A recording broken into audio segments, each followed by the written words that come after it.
Elon provides an update on SpaceX mission to Mars. iSpace crashed on the moon. Space Pioneer gets ready for his maiden flight.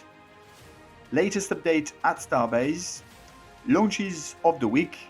Hi everyone, I'm Christophe Paget from All About Space, and this is your Space Update.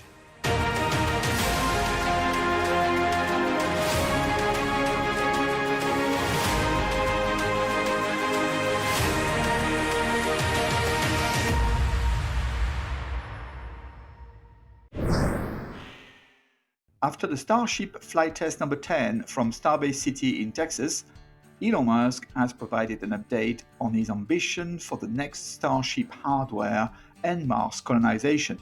I will summarize it all for you today. Elon reminded the public how he intends to catch the Starship upper stage by the Mecha arms later this year, in the same fashion as already demonstrated on the booster catch on 3 occasions. He showed how clean and tidy the Raptor number 3 engine is, both for sea level and vacuum optimized versions, preventing the need for heavy heat shield, accumulating over 300 engine tests so far. He plans testing his orbital refueling in space next year, a vital tool to reach the Moon, Mars, and beyond. Elon explained that the re-entry into the Martian atmosphere is tougher than the Earth one, due to the higher concentration of oxygen in Mars's atmosphere compared to Earth. The Starship reusable heat shield is being designed with Mars in mind, a difficult problem to solve. The next generation Starship rocket will have a similar hot stage adapter as on Soyuz, for example. The rocket will not have any engine heat shield, be over 3 meters taller, with only 3 grid fins instead of 4. He intends to increase the Starship rocket height by another 18 meters in the longer term, with 200 tons payload mass to orbit in full reusability mode. He carried on with the ability to build a moon base in such a payload capacity for permanent presence there, a halfway mark to Mars's base.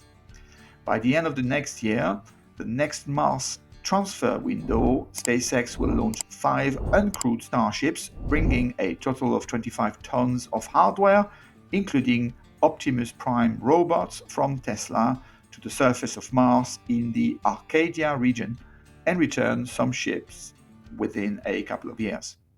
In 2028, SpaceX will then send 20 Starships with a total payload of 1,500 tons and potentially some crew on board, or just robots, with a planned return within a couple of years as well. And the quantity of ships will grow exponentially with each Mars transfer window. He continued with communication. A Starlink-like constellation will also be set up on Mars's orbit to communicate with Earth and within Mars. He concluded with a little taste of how humans would live on Mars, with short renderings on Mars's habitat, city buildings, and even spaceport. iSpace sent his lunar lander called Resilience on January 15, 2025, on board a Falcon 9. The lander includes many payloads. Among them are Tenacious Micro Rover, produced by iSpace Europe, water electrolyzer experiment to demonstrate the production of oxygen and hydrogen from lunar water resources, algae-based food production module designed to test growing algae as a potential food source on the moon, and finally a deep space radiation probe to monitor radiation levels on the lunar surface. It is the second attempt by iSpace to send a lander to the moon. The first attempt took place in April 2023, where the lander landed on the moon.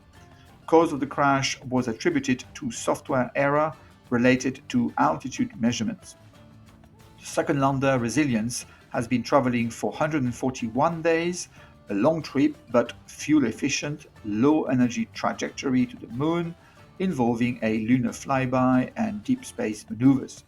Resilience was targeting a soft landing in the Mare Frigoris in the northern hemisphere. The journey to the moon was flawless by the iSpace team up until an altitude of about 52 meters from the surface of the moon. At that time, the lander telemetry was showing it was vertical, going through its descent, still at a speed of 187 km an hour, and had just 1 minute 45 seconds left before reaching the surface. But suddenly, the ground station lost the signal to the lander, and therefore iSpace hope for a successful landing went away. iSpace communicated that the laser rangefinder used to measure the distance to the lunar surface experienced delays in obtaining valid measurement values. As a result, the lander was unable to decelerate sufficiently to reach the required speed for the planned lunar landing. Based on these circumstances, iSpace currently assumes that the lander likely performed a hard landing on the lunar surface. Understandably, the team is disappointed for failing a second time to ace the landing and will continue again such an attempt in the coming year or so. iSpace has learned great lessons from Flight 1 and would have to scratch their heads to understand why the second flight failed. Commiseration, iSpace. Keep strong and keep your head high. The Tianlong 3, or Heavenly Dragon 3 in English, is a medium-lift rocket developed by the private Chinese manufacturer Space Pioneer. It is very similar to a Falcon 9 in terms of height, diameter, and payload mass to orbit. It is designed to have its first stage reusable up to 10 times. It's powered by 9 Tianwu 12 liquid oxygen and kerosene engines on its first stage and one vacuum optimized version of the Tuanhu 12 engine on its second stage.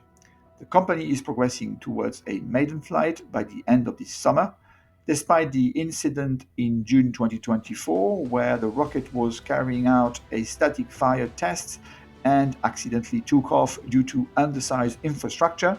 Space Pioneer is closing in on its engine testing, completing its rocket manufacturing, as you could see on the screen, readying for his maiden flight.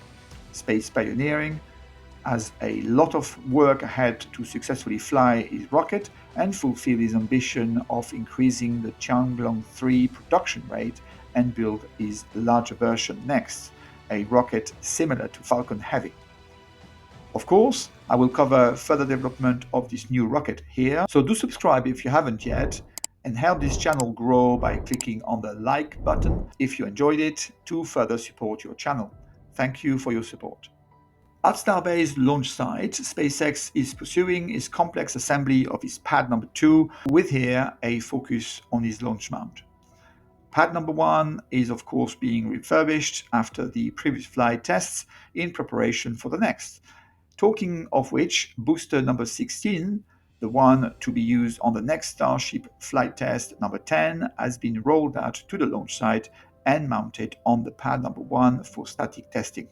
The pace is increasing at SpaceX to get the next flight in a short space of time. Starship number 37, the one destined to flight test number 11, has completed a series of cryogenic testing at Massey site and subsequently returned to the production site as expected. Whilst many rocket manufacturers are super cautious with contamination during manufacturing, SpaceX is not so bothered and indeed is continuing its assembly of Starship number 38 right in front of groundwork nearby on the Giga Bay. So what a remarkably different way of working at SpaceX. May 30th, SpaceX launched a Falcon 9 from Florida for the GPS-37. The first stage flew for the fourth time and landed on the drone ship A Shortfall of Gravitas. This is the third generation GPS satellite, not only doing the GPS as we know it and depend on, but also enables autonomous vehicles, banking transactions, and advanced defense capabilities. May 31st, SpaceX launched a Falcon 9 from California for a Starlink mission Group 11-18. The first stage flew for the 25th time and landed on the drone ship Of Course I Still Love You. June 2nd, SpaceX launched a Falcon 9 from Florida for a Starlink mission group 1219. The first stage flew for the 21st time and landed on the drone ship. Just read the instructions. June 3rd, Rocket Lab launched his Electron rocket from New Zealand for his mission Full Stream Ahead, the second Black Sky's third generation Earth imaging satellite. And June 5th, SpaceX launched a Falcon 9 from California for a Starlink mission group 1122. The first stage flew for the 26th time and landed on the drone ship Of Course I Still Love You.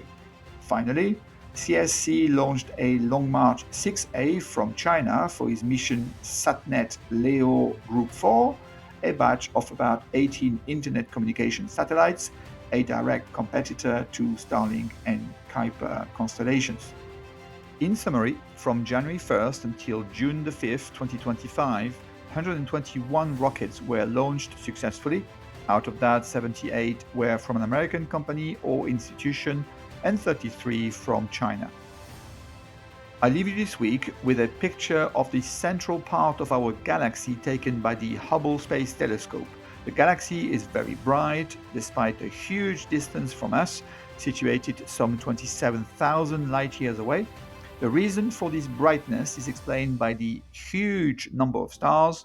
To give you some numbers, per 1 parsec in the galactic center, there are about 10 million stars. Now, some of you may wonder what is a parsec. It is the distance at which one astronomical unit, or 150 million kilometers, forms an angle of 1 arc second, or 1/3600th of a degree. Now, here you are. That was your lesson of the week. Thank you for watching your channel All About Space. See you at the next episode of Space News.